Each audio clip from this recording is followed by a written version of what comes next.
एक तरफ माननीय राहुल गांधी संसद के अंदर संसद को घेर रहे हैं, वर्तमान की मौजूदा सरकार को घेर रहे हैं अपने सवालों से, वहीं दूसरी तरफ जंतर मंतर संसद के बाहर यूथ कांग्रेस प्रदर्शन कर रही है। तो लड़ाइयाँ शुरू हो चुकी हैं 24 के परिवर्तन की। आइए अलका लांबा जी से जानते हैं 24 की लड़ाई कैसी होगी। आज संसद के अंदर और बाहर कांग्रेस आक्रामक रूप में है। देखिए, देश का दुर्भाग्य है 140 करोड़ आबादी उम्मीद कर रही थी, जिन्हें देश पिछले 9 सालों से सौंपा हुआ है। संसद का सत्र चल रहा है, वहां आवाज़ें लोकतंत्र की सुनी जाएंगी, पर दुर्भाग्य है वहां पर प्रधानमंत्री जी आ नहीं रहे, चर्चा से भाग रहे हैं। चंद कदमों की दूरी पर जंतर मंतर पर मणिपुर की आदिवासी बहनें बैठी हैं। 2 बेटियां सुप्रीम कोर्ट की दहलीज पर न्याय की मांग रही हैं। आज देश का युवा कांग्रेस के बैनर के नीचे रोजगार मांग रहा है, किसान आय दुगनी होने को और एमएसपी पे कानून मांग रहा है। महंगाई से राहत के लिए बहनें त्राही त्राही कर रही हैं, लेकिन प्रधानमंत्री जी इतने असंवेदनशील, गैर जिम्मेदारान हैं, संसद में नहीं आ रहे और इन मुद्दों पर जवाब देने की बजाय मुद्दों से भटका रहे हैं। राहुल गांधी जी की सदस्यता को लेकर सुप्रीम कोर्ट को जो फैसला हुआ, स्टे कर दिया गया, उस पर क्या कहेंगी? जो उनके ऊपर आरोप लगा करके संसद से बाहर करने का एक प्रयास किया गया। भाजपा ने साजिश की कि बुलंद आवाज जो राहुल गांधी की लोकसभा में बोल रही है, विपक्ष की सत्ता को घेर रही है मुद्दों पर, उसे कैसे चुप कराया जाए।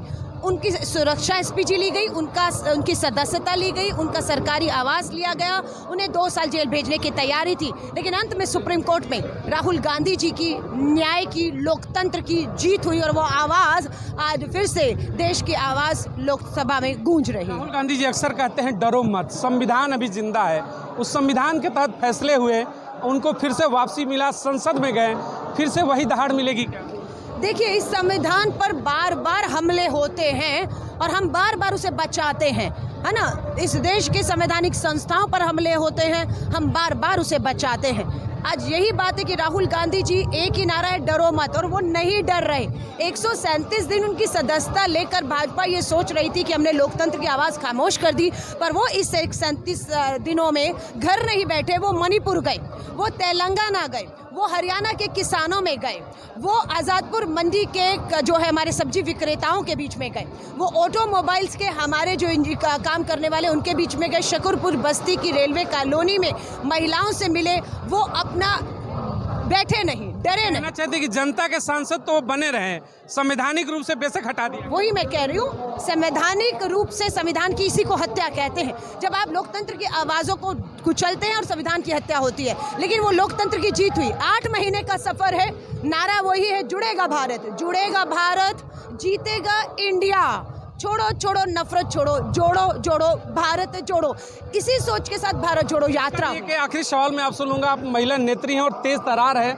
वही भारतीय जनता पार्टी की वजह मैं बात करूँ, उसमें भी स्मृति ईरानी है। 14 से पहले जब सरकार थी आपकी यूपीए की, महंगाई को लेकर इसी दिल्ली में बड़े बड़े सिलेंडर उठाती थी, तमाम मुद्दों को लेकर सड़कों पर उतर जाती थी और एक गाना चला था, महंगाई डायन खाया जाता है। और वर्तमान के समय में जब वही सिलेंडर 400-300 का सिलेंडर 1200 होता है, वो सड़कों पर नज़र नहीं आती और महंगाई डायन शायद कुछ और रूप ले लेती। इस पर क्या कहेंगे आप? मुझे लगता है अगर आप लोगों को मौका मिले तो सीधा देश की महिला बाल विकास मंत्री स्मृति ईरानी से सवाल पूछिए। वो एक ही बार आई और एक ही महिला को बचाने आई, जो उनकी खुद बेटी थी सिली सोल बार में, जहां पर शराब और बीफ परोसा जा रहा था। एक मरे हुए आदमी के नाम से उनके पति और उनकी बेटी वहां पर जो है वो क्लब चला रही थी, सिली सोल बार एंड ये वो। उस समय वो बोली थी। बाकी देश की बेटियां मणिपुर में तार तार हुई, उनकी इज्जत महंगाई की मार है। और वो आज भी संसद में जब बोली तो ऐसा लगा अभी भी सास बहू का वो जो सीरियल चलता था, नोटंकी उनकी वहाँ चलती थी। वो आज भी ये सोच रही थी कि वो सास एंड बहू के एक सीरियल में है और उन्हें बहुत बेहतरीन नोटंकी और प्रदर्शन करना है, वो ड्रामा करना है और वो बेहतरीन ड्रामा रहा। बेटी एक ही है क्या स्मृति ईरानी? लगता तो यही, और प्रधानमंत्री जी भी एक ही बेटी को बचाने की बात कर रहे थे, है ना, और उसी को बचा गई भाजपा। बाकी बेटियों की तो इज्जत तार तार हो रही है। इसमें प्रमुख मुद्दे क्या होंगे कांग्रेस के? बेरोजगारी, महंगाई, किसानों की आय दुगना, एमएसपी पे कानून, अग्निपथ भर्ती जैसी योजनाओं को खत्म करके सेना में पक्की भर्तियां देना, देश में जो अराजकता और हिंसा है उसमें हम भारत को जोड़ने का काम है। हमारी जो चीन सरहदों पर चुनौती दे रहा है, प्रधानमंत्री जी पीएम केयर फंड में टिकटॉक जैसी कंपनियों से चंदा लेते हैं, चंदा लेने की एवज में गलवान वैली के 20 हमारे जवानों की शहादत के साथ अपमान करके ये कह देते हैं चीन को क्लीन चिट देते हुए, ना कोई घुसा था ना कोई घुसा होगा। तो सरहदों को हमें मजबूत करना है। देश की गिरती अर्थव्यवस्था और रुपया मनमोहन सिंह जी के टाइम 40-45 था और आज 80-82 है। तो ये सब चीज़ों पर भारत को एक बार फिर से काम करने की ज़रूरत है, लेकिन उससे पहले है कि देश को एक रखते हुए, जिसे एक रखने का काम इंडिया के 26 राजनीतिक दल करेंगे और हम वापसी करेंगे 2024 में पूर्ण बहुमत के साथ, और इस देश को अराजकता से संविधान और लोकतंत्र को हम बचाएंगे। बहुत बहुत धन्यवाद। ये थी हमारे साथ अलका जी। जैसे कि अपने बेबाक अंदाज के लिए जानी जाती हैं, उसी तरीके से उन्होंने तमाम सवालों के बेबाकी के साथ जवाब दिए कि किस तरीके से 2024 का जो चुनाव है उसमें किस तरीके का बदलाव होगा।